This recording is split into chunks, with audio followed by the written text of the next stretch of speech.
everybody's saying, well, if the GOP's and obstructionism on all of this stuff is going to hurt them in some critical Senate races and so on, or politically overall, do you think undecided voters really care about this issue? Do you have any sense of that?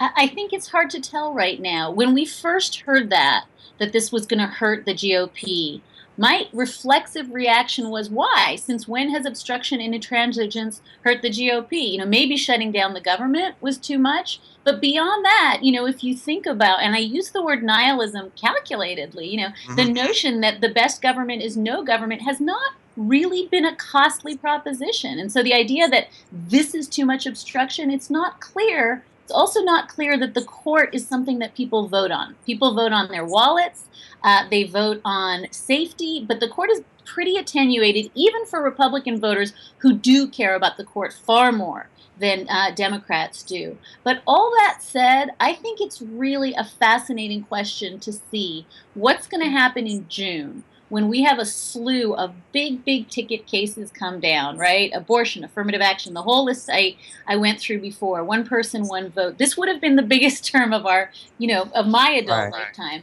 And we're going to see them come down right in June, right in time to put this at the forefront of people's consciousness. And even though we won't have a gay marriage case, we will have, in some ways, cases that impact people's lives really fundamentally. And so I do think that when it comes down that these are all 4-4 decisions, or they're all being held Right. over for re-argument, it might become apparent that the court is not an institution that can be shut down for a couple of months and function correctly. People may start to take notice, but I don't know. I'm really, I think when your bargaining position is at the outset, no hearings for anybody ever, that's a tough, to climb down from that is pretty tough.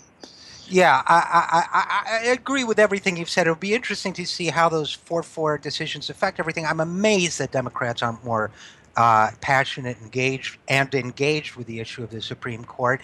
And by the way, in closing, I'll just say I have described the Republicans as nihilists too, although I can never use that word anymore without thinking of the Big Lebowski, the nihilist. We believe in I nothing. But can't use it anymore.